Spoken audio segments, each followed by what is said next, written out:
નમસ્કાર વિદ્યાર્થી મિત્રો, આપણે એનએમએમએસ ની પરીક્ષાની તૈયારીના ભાગરૂપે આ સરસ મજાનું કાર્ય કરી રહ્યા છીએ, જેમાં તમે જુદા જુદા વિવિધ વિષયોના તજજ્ઞો દ્વારા માર્ગદર્શન મેળવો છો.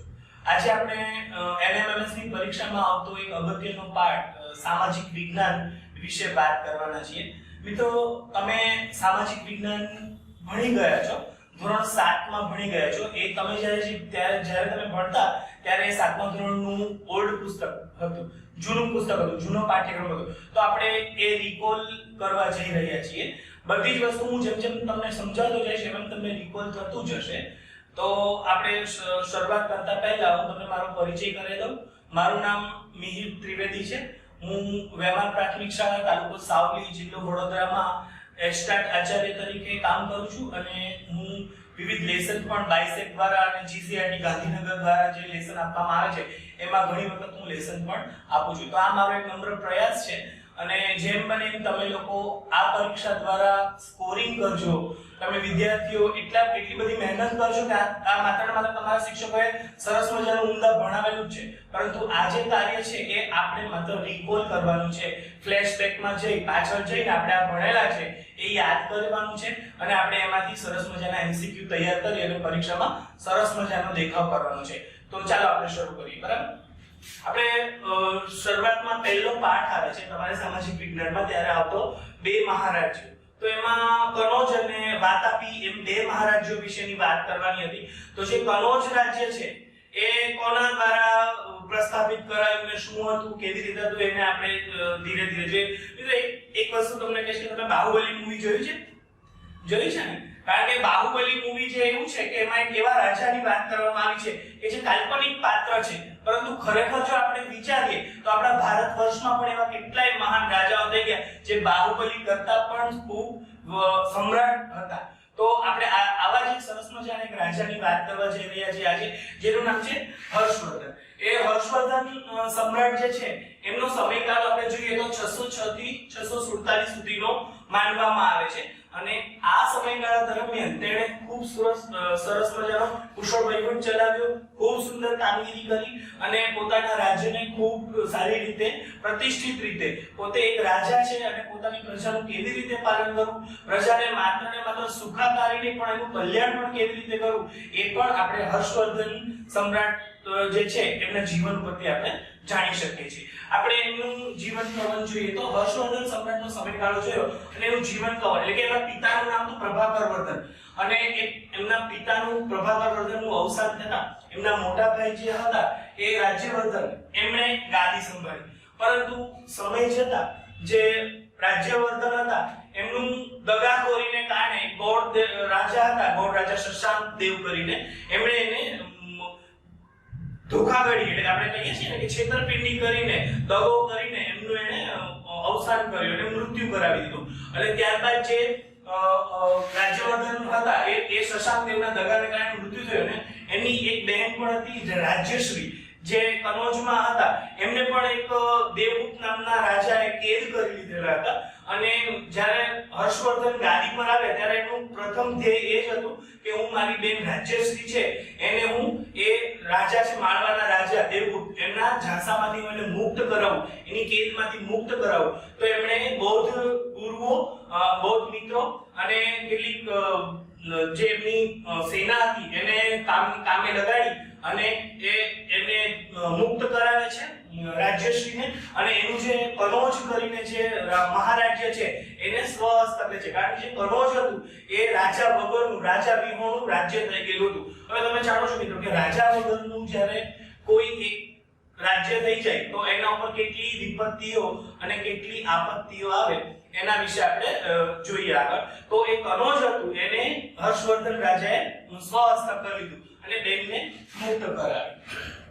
ત્યારબાદ ગોળ રાજા જે શશાંક છે એની સાથે બદલો લેવા માટે એમણે આસામના એક ભાસ્કર વર્મન નામના મહાન રાજા થઈ ગયા, એમની સાથે એને મૈત્રી કરાર કર્યા અને મૈત્રી કરી અને શશાંક દેવને એને હરાવ્યા અને એ બદલો એમણે પોતાની રીતે લીધો. હવે એ શશાંક દેવને ભાસ્કર વર્મને મૈત્રી કરી એમણે ખૂબ સરસ આખી પ્રજા સમક્ષ એક ઉમદા ઉત્કૃષ્ટ રાજાનું એને એક આદર્શ મોડેલ રજૂ કર્યું કે ભાઈ રાજા હોય તો આવી રીતે હોવો જોઈએ કે જે પરિવારના સભ્યોને પણ સરસ રીતે હેન્ડલ કરે અને પરિવારના સભ્યોને પણ પોતાની રીતે આગળ ધપાવે. તો હર્ષવર્ધન એવા રાજા હતા. પછી આપણે જોઈએ કે હર્ષવર્ધન રાજા બન્યા પછી એમનો વહીવટ કેવો હતો.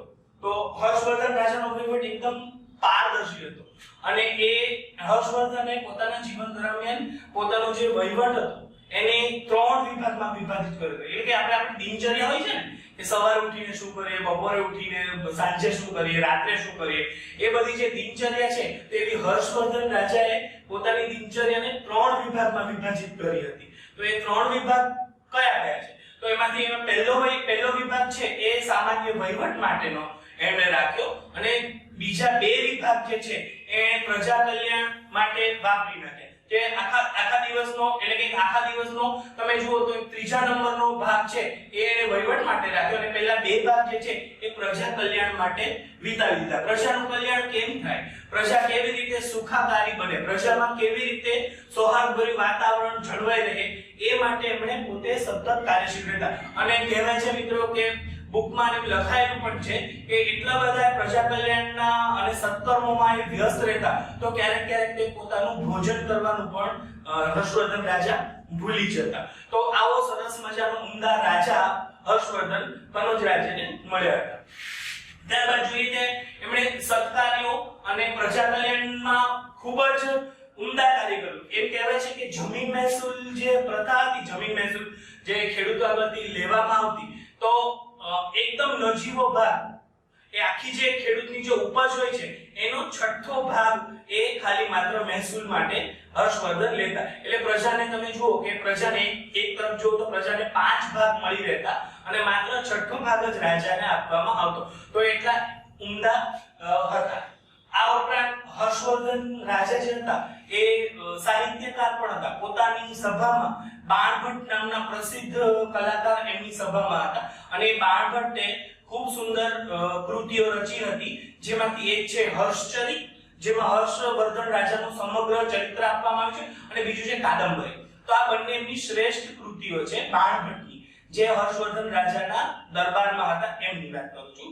હવે આપણે જે હર્ષવર્ધન જે રાજા હતા એ પોતે પણ સાહિત્યની દ્રષ્ટિએ ખૂબ ઉમદા અને ઉત્કૃષ્ટ કલાકાર હતા. તેમણે પોતાના જ 3 નાટકો કર્યા હતા. જેમાંથી આપણે જોઈએ કે નાગાનંદ, રત્નાવલી અને પ્રિયદર્શિકા એવા 3 નાટકો હર્ષવર્ધને પોતે રચિત કરેલા હતા. તો હર્ષવર્ધન ઉમદા વહીવટની સાથે સાથે ઉમદા કલાકાર પણ એવા જ સુંદર રીતે હતા. હર્ષવર્ધન રાજા જ્યારે પણ પ્રજાની વચ્ચે જતા તો એ પ્રજાનો અવાજ સાંભળતા, પ્રજાને શું દુઃખ છે એ સાંભળતા. એનો વહીવટ એકદમ પારદર્શી હતો.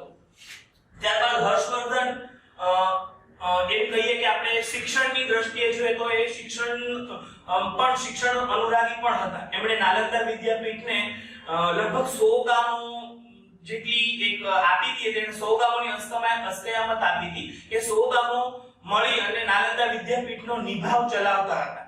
અને જે નાલંદા વિદ્યાપીઠના જે આચાર્ય હતા એને પણ એમણે સ્વતંત્રતા આપી હતી કે ભાઈ તમારે આવી રીતે સમગ્ર જે કાર્ય છે એને આપણે આવી રીતે આગળ વધારવાનું છે.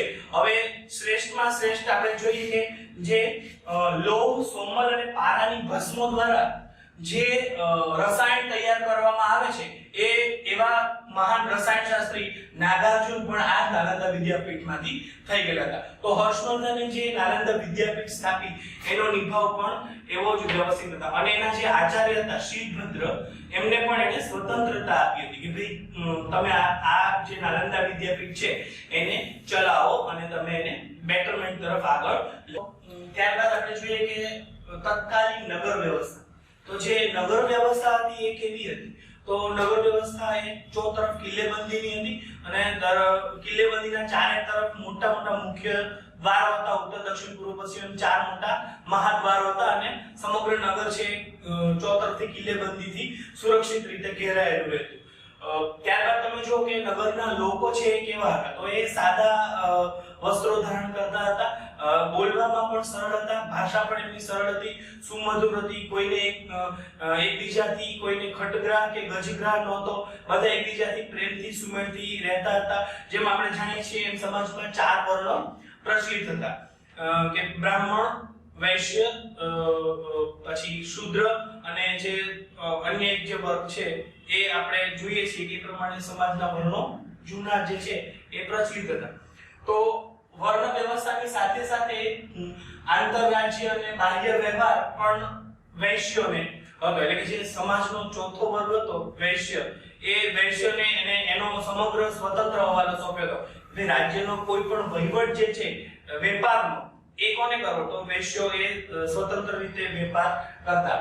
પછી છે એનું મનોરંજન કેવું તો નટ મદારીઓ દ્વારા ગામડામાં ફરી ફરીને નટ અને બજાણીએ જે મદારીઓ કહેવાય એના દ્વારા ગામડામાં ફરી ફરીને લોકોનું મનોરંજન કરવામાં આવતું. હર્ષવર્ધનના સમયમાં કેટલીક કુરિવાજો પણ હતા, જે અત્યારે આપણે સતી પ્રથા કહીએ છીએ, પછી દીકરીને દૂધ દીધી કરવાની પ્રથા હતી, બહુપત્નીત્વ પ્રથા હતી, બહુલગ્નોની પ્રથા હતી. એ બધા જે કુરિવાજો હતા એ પણ ત્યારે હતા, પરંતુ એની સાથે સાથે સામાજિકતા સુધારો પણ હતો. પડદા પ્રથા ત્યારે હતી ને, સ્ત્રીઓનું શિક્ષણ, સામાજિક દરજ્જો પણ એમનો ઊંચો હતો. હર્ષના શાસન દરમિયાન સ્ત્રીઓનો સામાજિક દરજ્જો વ્યવસ્થિત હતો, પડદા પ્રથાને કોઈ સ્થાન નહોતું. પછી ચીજવસ્તુની હેરફેર માટે ભૃગુકચ્છ અને પાટલીપુત્ર વચ્ચે એક સળંગ રાજ્ય માર્ગ કર્યો હતો. આપણે એક્સપ્રેસ હાઈવે કહીએ ને એવી રીતે જે તે વખતે પાટલીપુત્ર અને ભૃગુકચ્છ એટલે કે હાલનું આપણું ભરૂચ છે અને ભૃગુકચ્છ પહેલાના જમાનામાં કહેવાતું. તો એ ભરૂચ છે અને પાટલીપુત્રની વચ્ચે સળંગ એક રાજમાર્ગ હતો, જેના દ્વારા ચીજવસ્તુઓની માલજાવની આવન જાવન થતી હતી. ત્યારબાદ આપણે જોઈએ કે યુ.એન. શ્વાંગ ચીની મુસાફર એક આવ્યા હતા, જે ચીન દેશમાંથી આવેલા હતા અને ભારતમાં એ ઘણા વર્ષો રહ્યા, આશરે 15 વર્ષ સુધી તેઓએ ભારતનું ભ્રમણ કર્યું અને એમાંથી તકરીબન 5 વર્ષ સુધી તેઓ નાલંદા વિદ્યાલયમાં રહી અને બધું જોયું, જાણ્યું અને ખૂબ જ એમને હર્ષવર્ધન રાજા જે છે એના સમયમાં કયા કયા ફેરફારો થયા, હર્ષવર્ધન રાજા કેવા છે એ ચીની મુસાફર યુ.એન. શ્વાંગની ડાયરીમાંથી ઘણું બધું મળે છે. યુ.એન. શ્વાંગ જ્યારે અહીંયાથી ગયા ત્યારે એ પોતાની સાથે કેટલાક અવશેષો લઈ ગયા, કેટલીક મૂર્તિઓ લઈ ગયા અને સારા પુસ્તકો છે જે વ્યવસ્થિત હતા એ પણ લઈ ગયા. ત્યારબાદ છે નાલંદા વિદ્યાપીઠની આપણે વાત કરીએ તો નાલંદા વિદ્યાપીઠમાં પણ એક મોટું પુસ્તકાલય હતું જેનું નામ ધર્મગંજ હતું. એ ધર્મગંજમાં ખૂબ જ વિશાળ શ્રેણીમાં પુસ્તકો આવેલા હતા. ત્યારબાદ આપણે જોઈએ તો યુએન શ્વાંગ જે મુસાફરની ડાયરીમાંથી જ નોંધ મળે છે કે પુલકેશી રાજા હતો. એ આપણે જોઈએ છીએ કે જે ઉગે છે આત્મે પણ છે. તો પુલકેશી II નામનો જે રાજા હતો એમણે હર્ષવર્ધનને હરાવ્યા, કારણ કે હર્ષવર્ધન એ સમ્રાટ રાજા હતો પરંતુ એનો સમકાલીન પુલકેશી પહેલો આવ્યા. પહેલા એમણે એ ખૂબ જ પરાક્રમી રાજા હતા પુલકેશી પહેલા. એમણે અશ્વમેધ યજ્ઞ કરેલો પોતાના સમયમાં અને પોતાની જે રાજ્ય હતું એને ખૂબ બધી જગ્યાએ વિસ્તાર્યું. ત્યારબાદ પુત્ર કીર્તિવર્મા આવ્યો અને એનો ભાઈ મંગલેશ રાજાએ પણ થોડા સમય માટે રાજ કર્યું અને એમણે સુંદર વિષ્ણુ મંદિરની પણ રચના કરાવી ભાઈ મંગલેશે. અને ત્યારબાદ એના પછી પુલકેશી બીજો, જેનો સમયગાળો આપણે 610 થી 642 સુધીનો ગણી શકીએ. તો આ સમયગાળામાં પણ એ હર્ષના સમકાલીન હતા, પરંતુ એ બંનેના જે યુદ્ધ થયું એમાં સમ્રાટ હર્ષવર્ધનની હાર થઈ અને પુલકેશી રાજા જે છે એ જીતી ગયા. અને પુલકેશી II જે છે એ પણ કાંચીવરમ ના પલ્લવ વંશના રાજાની પણ એમની પણ હાર થઈ. એટલે આપણે જોઈએ તો હાર દરમિયાન એનું મૃત્યુ જ થયું એ યુદ્ધ દરમિયાન. તો ત્યારે હર્ષવર્ધન જે હતા એ જીવતા હતા, હયાત હતા. તો આપણે એમ કહી શકીએ કે જે હિન્દુ ધર્મના સમ્રાટોમાં છેલ્લા જે સમ્રાટ હતા એ સમ્રાટ હર્ષવર્ધન જ જીવિત હતા. તો આ આપણે આખું એમનું જીવન ચરિત્ર જોયું હર્ષવર્ધન રાજાનું અને બધી જ વસ્તુ જોઈએ. આ મિત્રો તમે આ બધી જ વસ્તુ ભણી ગયા છો. તમે સામાજિક વિજ્ઞાનના વિષયમાં જ્યારે તમે ભણતા, તમારા બહેન કે સાહેબ, મેડમ, ટીચર જે કોઈ હોય તમને ભણાવતા, ત્યારે તમે અત્યારે યાદ કરો કે મેં જે ટોપિક ચલાવ્યા એ તમારા ટોપિક ચાલ્યા હશે. તમને મગજમાં તરત જ એવું થયું હશે કે હા આ ભણી ગયા છીએ, આ માત્ર રિકોલ કરવાનું છે. હવે આપણે NMMS પરીક્ષા આધારિત આપણે જોવાનું છે કે આપણે આ જે પાઠ છે એમાંથી મેક્સિમમ કેટલા ક્વેશ્ચન નીકળે છે. મેં અત્યારે 41 ક્વેશ્ચન તમારા માટે કાઢેલા છે, એના ઉપર આપણે જોઈએ. પરંતુ માત્ર ને માત્ર મારા એ 40 નહીં, મારી સામે બીજા તમારે 40 પ્રશ્નો કાઢવાના છે. એનો મુહાવરો તમારે ઘરે કરવાનો છે. પાઠ તમારી સામે છે, તમારે આ જે 40 MCQ હું ચલાવું એના કરતા બીજા 40 MCQ તમારે કરવાના છે. થોડું હું ચાલું, થોડું તમે ચાલો, તો આપણી આગળ મંજિલ દૂર નથી. આપણે ખરેખર NMMS પરીક્ષા ક્રેક કરવી છે અને કરવી છે, બરાબર? એટલે થઈ જાવ બધા રેડી. તો આપણે આજે પાઠ ચાલ્યો એના MCQ હવે આપણે જોઈ લઈએ. શરૂઆત જ આપણે ત્યાંથી કરીએ કે ભાઈ સમ્રાટ હર્ષવર્ધનનો સમયગાળો જણાવો. તો આપણે MCQ કર્યા છે કે 601 થી 605, 501 થી 545, 301 થી 445 કે 606 થી 647. તો આપણો એમાં જવાબ આવશે 606 થી 647, ઓપ્શન ડી, બરાબર? પછી બીજો MCQ લઈએ. હર્ષવર્ધનના પિતાનું નામ શું હતું? હર્ષવર્ધનના પિતાનું નામ શું હતું?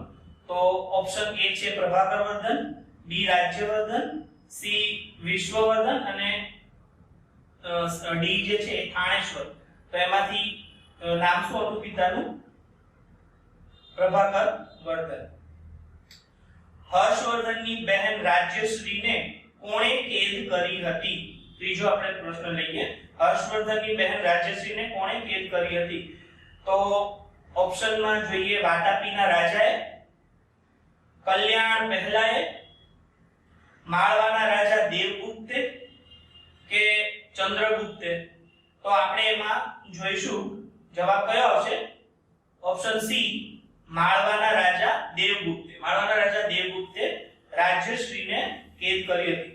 ત્યાર પછીનો ઓપ્શન છે કયું રાજ્ય રાજા વગરનું હોવાથી હર્ષવર્ધને સ્વહસ્તક કર્યું? તો કયું રાજ્ય રાજા વગરનું હતું, જેથી આપણે જોયું અંદર કે રાજા વગરનું રાજ્ય હતું એ હર્ષવર્ધને સ્વહસ્તક કર્યું. તો એમાંથી પહેલું છે વાતાપી, બીજું કનોજ, ત્રીજું પાટલીપુત્ર અને ચોથું મગધ. તો એમાંથી આપણે કનોજ રાજ્ય છે એ રાજા વગરનું હોવાથી એ આપણે હસ્તગત કર્યું હર્ષવર્ધન રાજાએ. ત્યારબાદ પછીનો પ્રશ્ન છે હર્ષવર્ધને ગૌડ રાજવી શશાંકને હરાવવા શું કર્યું? હર્ષવર્ધન રાજાએ ગૌડ રાજવી શશાંકને હરાવવા શું કર્યું? પહેલો છે ઓપ્શન પાટલીપુત્રમાં આવીને વસ્યા, બીજો છે મગધ રાજ્ય સંભાળ્યું, ત્રીજું છે આસામના રાજા ભાસ્કરવર્મન સાથે મૈત્રી બાંધી અને ચોથું છે પુલકેશી બીજા સાથે યુદ્ધ કર્યું. તો એમણે શશાંક રાજવી હતા એમને હરાવવા માટે આસામના રાજા ભાસ્કરવર્મન સાથે મૈત્રી બાંધી. એ જવાબ સાચો છે. હર્ષવર્ધનની કોની સામે હાર થઈ? હર્ષવર્ધનની કોની સામે હાર થઈ? તો ઓપ્શન છે પુલકેશી પ્રથમ, પુલકેશી બીજો, કૃતવર્મા કે રાજ્યવર્ધન. તો એમાં આપણે પુલકેશી બીજા સામે હર્ષવર્ધનની હાર થઈ. ત્યારબાદ છે હર્ષવર્ધન દિનચર્યાના કેટલા ભાગ વહેંચ્યા હતા? એટલે કે સમ્રાટ હર્ષવર્ધને દિનચર્યા પોતાની જે છે એના કેટલા ભાગ વહેંચ્યા હતા? તો એમાં 2, 3, 4 કે 5. તો એમાં 3 ભાગમાં એણે પોતાની દિનચર્યા વહેંચી હતી. તો સાચો જવાબ છે 3. ત્યારબાદ જોઈએ પ્રજા કલ્યાણ માટે દિવસના કેટલા ભાગ હર્ષવર્ધને ફાળવ્યા હતા? તો પ્રજા કલ્યાણ માટે દિવસના 2 ભાગ હર્ષવર્ધને ફાળવ્યા હતા. એટલે કે ટોટલ 3 ભાગમાં એણે પોતાની દિનચર્યા વહેંચી હતી. તો એમાંથી 2 ભાગમાં તો એ માત્ર પ્રજા કલ્યાણ જ કરી હતું. ત્યાર પછીનો પ્રશ્ન હર્ષવર્ધન રાજ્ય વહીવટ નિરીક્ષણ માટે શું કરતા? તો આપણે પાઠમાં જોઈએ તો હર્ષવર્ધન છે એ પોતાનું રાજ્યને પોતાના કેવી રીતે સરળ રાજ્ય ચાલે છે એ જોવા માટે એ સતત પ્રવાસ કરતા, પોતાના રાજ્યમાં જુદી જુદી જગ્યાએ જઈને પરિભ્રમણ કરતા. તો આપણે ઓપ્શન જોઈએ રાજ્યમાં પૂજા અર્ચના કરાવતા, રાજ્યનો સતત પ્રવાસ કરતા, પ્રતિનિધિની નિમણૂક કરતા કે સેનાપતિ દ્વારા જાણતા? તો આમાં આપણે જોઈશું તો રાજ્યનો સતત પ્રવાસ એ પોતે જાતે કરતા. સત્કાર્યો કરતા હર્ષવર્ધન ક્યારેક શું ભૂલી જતા? તો ઓપ્શનમાં પૂજા આરાધના કરવાનું ભૂલી જતા, પરિવારનું પાલન કરવાનું ભૂલી જતા, ભોજન કરવાનું ભૂલી જતા કે મહેમાનોનું સ્વાગત કરવાનું ભૂલી જતા? તો આપણે સમજૂતીમાં જોયું એ પ્રમાણે હર્ષવર્ધન ક્યારેક ભોજન કરવાનું પણ ભૂલી જતા. તો ભોજન કરવાનું ભૂલી જતા. પછીનો પ્રશ્ન છે હર્ષવર્ધનના વહીવટમાં અક્ષપટલિક એટલે? એમણે કેટલાક પોતાના જે કાર્યકાળ હતો એમાં કેટલાક લોકોની નિમણૂક કરી હતી. તો એમાં અક્ષપટલિક હર્ષવર્ધનના રાજ્યમાં કોને કહેવામાં આવતું? તો વિદેશ મંત્રી, ન્યાયાધીશ, નોંધણી કરનાર કે દ્વારપાલ? એવા ચાર ઓપ્શન છે. તો એમાં નોંધણી કરનાર જે છે એને અક્ષપટલિક કહેવાતા. હર્ષવર્ધનના રાજ્યમાં જે નોંધણી કરનાર છે એને અક્ષપટલિક કહેવાતા. ત્યાર પછી પ્રશ્ન હર્ષવર્ધન દર 5 વર્ષે શું કરતા? તો હર્ષવર્ધન દર 5 વર્ષે ધર્મ પરિષદનું આયોજન, પરિવાર મિલન, ભોજન સમારંભ કે નૃત્ય સંગીતનો કાર્યક્રમ, એમ ચાર ઓપ્શન છે આપણી પાસે.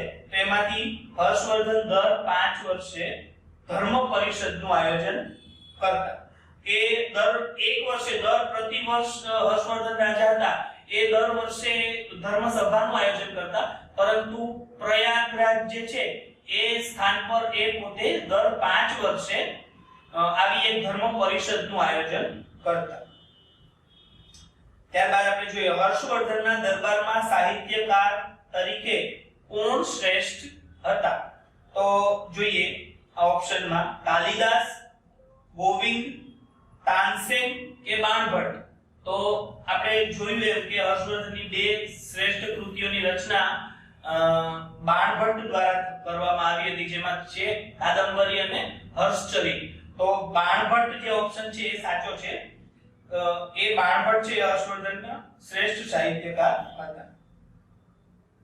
ત્યારબાદ નીચેનામાંથી કઈ કૃતિ બાણભટ્ટ દ્વારા રચાઈ? તો એમાં આપણે જોઈએ મેઘદૂત, ઋતુસંહાર, કાદંબરી કે ગીત ગોવિંદ? તો એમાંથી આપણે જોયું એ પ્રમાણે કાદંબરી જે છે એ બાણભટ્ટની રચના હતી. હવે જોઈએ આગળ નીચેનામાંથી કઈ કૃતિ અથવા તો નાટકો હર્ષવર્ધનની પોતાની સ્વરચના નથી? ફરીથી આપણે જોઈએ એક વખત. જો આવા મિત્રો આવા એમસીક્યુ જ્યારે આવે છે કે કયું નથી, તો તમારે શાંતિથી પહેલા એને પ્રશ્નને 2 વખત વાંચવાનું છે અને પછી ઉતાવળે નિર્ણય કરીને આપણે ટીક નથી કરી દેવાનું. આમાં એવું પૂછ્યું છે કે આમાંથી નીચેનામાંથી કઈ કૃતિ હર્ષવર્ધનની પોતાની સ્વરચના નથી? તો બાકીની જે છે હર્ષવર્ધનની સ્વરચના છે ને એક કૃતિ એવી છે કે જે એની રચના નથી. તો આપણે જોઈએ એમાંથી નાગાનંદ, રત્નાવલી, હર્ષચરિત અને પ્રિયદર્શિકા, આ 3 નાટકો જે 4 નાટકો છે એમાંથી કયું નાટક છે સ્વરચના નથી? તો આપણે જોઈએ તો હર્ષચરિત, કારણ કે હર્ષચરિત એ આપણે આગલા એમસીક્યુ માં જોયું એ કોની રચના હતી? તો બાણભટ્ટની રચના હતી હર્ષચરિત. તો ઉપરના જે બાકીના જે ત્રણે છે નાગાનંદ, રત્નાવલી અને પ્રિયદર્શિકા, એ ત્રણે ત્રણ કોની રચના છે? હર્ષ રાજાની, સમ્રાટ હર્ષવર્ધનની પોતાની. ત્યાર પછીનો પ્રશ્ન જોઈએ સમ્રાટ હર્ષવર્ધન દ્વારા કઈ વિદ્યાપીઠને તમામ સહાય મળી? તો હર્ષવર્ધન દ્વારા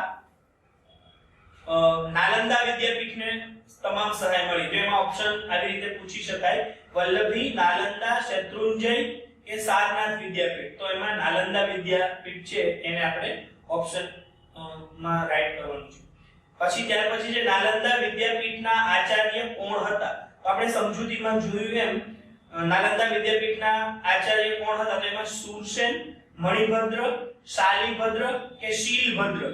તો આપણે શીલભદ્ર જે છે શીલભદ્ર એ એમની વિદ્યાપીઠના પ્રધાન આચાર્ય હતા. ત્યારબાદ જોઈએ નાલંદા વિદ્યાપીઠનો નિભાવ માટે કેટલા ગામો અપાયા હતા? તો નાલંદા વિદ્યાપીઠના નિભાવ માટે 110, 100, 150 કે 125? તો એમાંથી 100 ગામોનો અપાયા હતા નાલંદા વિદ્યાપીઠની નિભાવ માટે. તો ઓપ્શન બી જે છે એ 100 સાચો છે. ત્યારબાદ જોઈએ નાલંદા વિદ્યાપીઠના પ્રસિદ્ધ રસાયણશાસ્ત્રી કોણ હતા? તો નાલંદા વિદ્યાપીઠના પ્રસિદ્ધ રસાયણશાસ્ત્રી આપણે ઓપ્શન જોઈએ તો શીલભદ્ર, નામદેવ, મણિકર્ણિક કે નાગાર્જુન. તો એમાં આપણે સમજૂતીમાં જોયું એ પ્રમાણે નાગાર્જુન હતા એ રસાયણશાસ્ત્રી હતા. નાલંદા વિદ્યાપીઠના સમૃદ્ધ પુસ્તકાલયનું નામ શું હતું?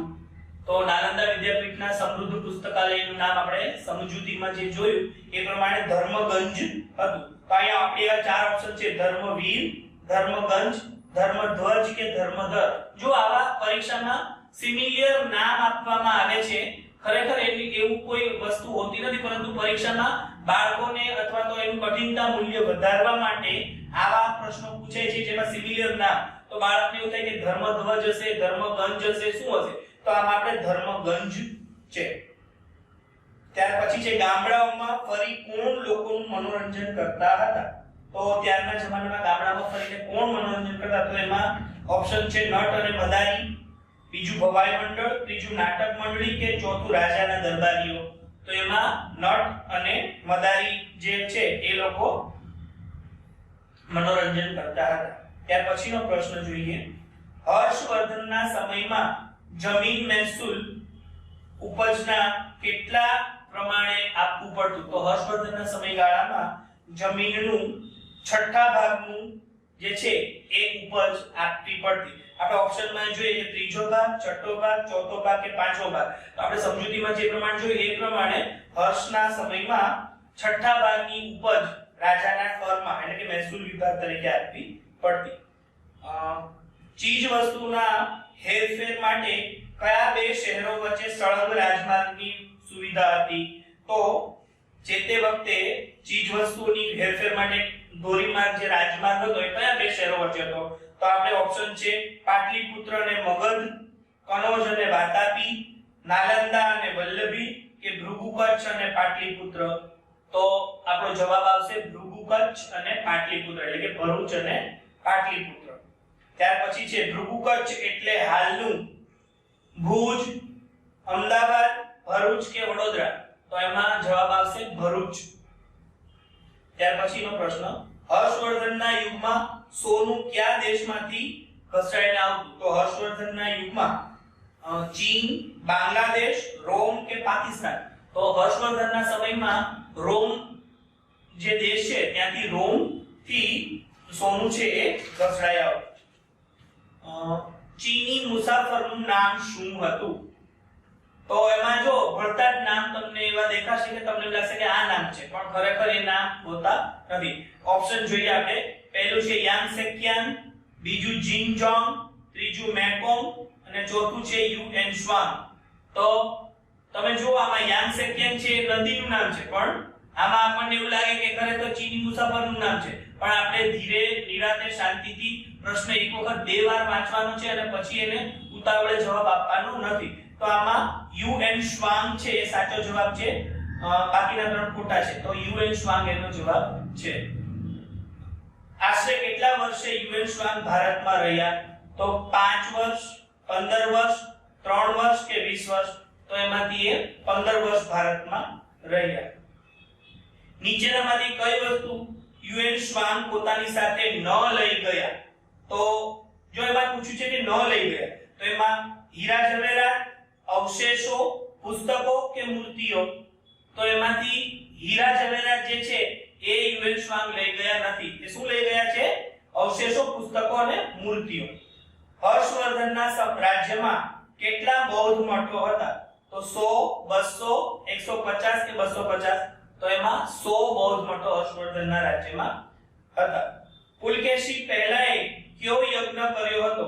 તો પુલકેશી પહેલાએ અશ્વમેઘ યજ્ઞ કર્યો હતો. આમાં ઓપ્શનમાં રાજસૂય યજ્ઞ, અશ્વમેઘ યજ્ઞ, વર્ષા ઋતુ યજ્ઞ અને ગાયત્રી યજ્ઞ. તો આપણે અશ્વમેઘ યજ્ઞને આપણે ટીક કરવાનું છે. ત્યાર પછીનો પ્રશ્ન છે પુલકેશી પહેલાના ધ્વજમાં કયા અવતારનું ચિહ્ન હતું? તો જે પુલકેશી પહેલો રાજા હતો એ પોતાના ધ્વજમાં કયું ચિહ્ન રાખ્યું હતું? તો નરસિંહ અવતારનું ચિહ્ન, વામન અવતારનું ચિહ્ન, મત્સ્ય અવતારનું ચિહ્ન કે વરાહ અવતારનું ચિહ્ન? તો એમાં વરાહ અવતારનું ચિહ્ન આવે જવાબમાં, સાચા જવાબમાં. ત્યારબાદ છે રાજા મંગલેશ દ્વારા શેનું નિર્માણ કરવામાં આવ્યું? તો રાજા મંગલેશ દ્વારા શિવ મંદિર, રામ મંદિર, શક્તિપીઠ કે વિષ્ણુ મંદિર? તો એનો સાચો જવાબ છે વિષ્ણુ મંદિર. સુંદર મજાનું એક વિષ્ણુ મંદિરનું નિર્માણ કાર્ય કરવામાં આવ્યું હતું. ત્યારબાદ છે મંગલેશ રાજા પછી વાતાપી પર કોણ ગાદી પર આવ્યું? તો મંગલેશ રાજા જે હતા એના પછી વાતાપી જે નગર હતું એના પર કોણ ગાદી પર આવ્યું? તેમાં પુલકેશી સત્યાશ્રય બીજા, પુલકેશી પહેલા, કીર્તિવર્મા કે હર્ષવર્ધન? તો એમાં સત્યાશ્રય પુલકેશી બીજા એ ગાદી ઉપર આવ્યા હતા. ત્યાર પછીનો પ્રશ્ન, પુલકેશી બીજાએ ખાલી જગ્યા પ્રદેશ પર વિજય પ્રાપ્ત કર્યો? તો એમાં આપણે જોઈએ ઓપ્શન, કૃષ્ણ અને ગોદાવરી વચ્ચેનો વેંગી પ્રદેશ, નર્મદા ગોદાવરી વચ્ચેનો ગુર્જર પ્રદેશ, કૃષ્ણા કાવેરી વચ્ચેનો આંધ્ર પ્રદેશ અને કપિલા ગોદાવરી વચ્ચેનો કાનમ પ્રદેશ? તો આપણે જોઈએ તો કૃષ્ણા ગોદાવરી વચ્ચેનો વેંગી પ્રદેશ જે છે એ સાચો જવાબ છે. તો પુલકેશી બીજાએ કૃષ્ણા ગોદાવરી વચ્ચેનો વેંગી પ્રદેશ પર વિજય પ્રાપ્ત કર્યો હતો. ત્યાર પછી છે પુલકેશી બીજાએ કઈ સુંદર રાજધાની બનાવી હતી? તો વાતાપી રાજધાની હતી એ પુલકેશી બીજાએ બનાવી હતી. ઓપ્શનમાં એમ છે વાતાપી, મગધ, પાટલીપુત્ર કે નાલંદા? તો વાતાપી છે એ સાચો જવાબ છે. ત્યારબાદ છે પુલકેશી બીજાના સમયમાં કયા ધર્મનો પ્રભાવ વધેલો? તો પુલકેશી બીજાના સમયમાં બૌદ્ધ ધર્મ ઓછો થઈ ગયો હતો, પરંતુ એના જગ્યાએ જૈન ધર્મ વધારે ફૂલ્યો હતો અને જૈન ધર્મનો પ્રભાવ વધારે હતો. એમાં પણ જૈન ધર્મનો જે દિગંબર પંથ છે એનો પ્રભાવ પુલકેશી બીજા વખતે વધારે હતો. તો જૈન છે એ એમાં સાચો જવાબ છે. ત્યારબાદ જોઈએ તો પુલકેશી બીજાને કોણે હરાવી પુલકેશી બીજાનું મૃત્યુ થયું? તો એમાં કાંચીવરમના પલ્લવ વંશના રાજા સામે પુલકેશી બીજાની હાર થઈ અને પુલકેશી બીજાનું મૃત્યુ થયું. તો ઓપ્શનમાં કાંચીવરમ પલ્લવ વંશના રાજા, વિષ્ણુગુપ્ત, ચંદ્રગુપ્ત અને કીર્તિવર્માના ભાઈ મંગલેશ રાજા. તો આપણે એમાં ઓપ્શન સાચો છે કાંચીવરમના પલ્લવ વંશના રાજા. મિત્રો આપણે સરસ મજાના એમસીક્યુ જોયા અને એમસીક્યુ ની આપણે માહિતી પણ મેળવી. ત્યારબાદ આપણે જોયું કે એમસીક્યુ જે છે એ આપણી બૌદ્ધિક દ્રષ્ટિને વિકસાવે છે અને અવારનવાર આપણને ખૂબ સારી રીતે આપણી જે તાર્કિક શક્તિ છે એનું સારામાં સારી રીતે મૂલ્યાંકન કરે છે. તો આપણે આવા એમસીક્યુ વધારે ને વધારે તૈયાર કરવાના છે. વધુ એમસીક્યુ આપણે આવતા સપ્તાહમાં જોઈશું, આવતા અંકમાં જોઈશું. ત્યાં સુધી રજા આપશો. નમસ્કાર.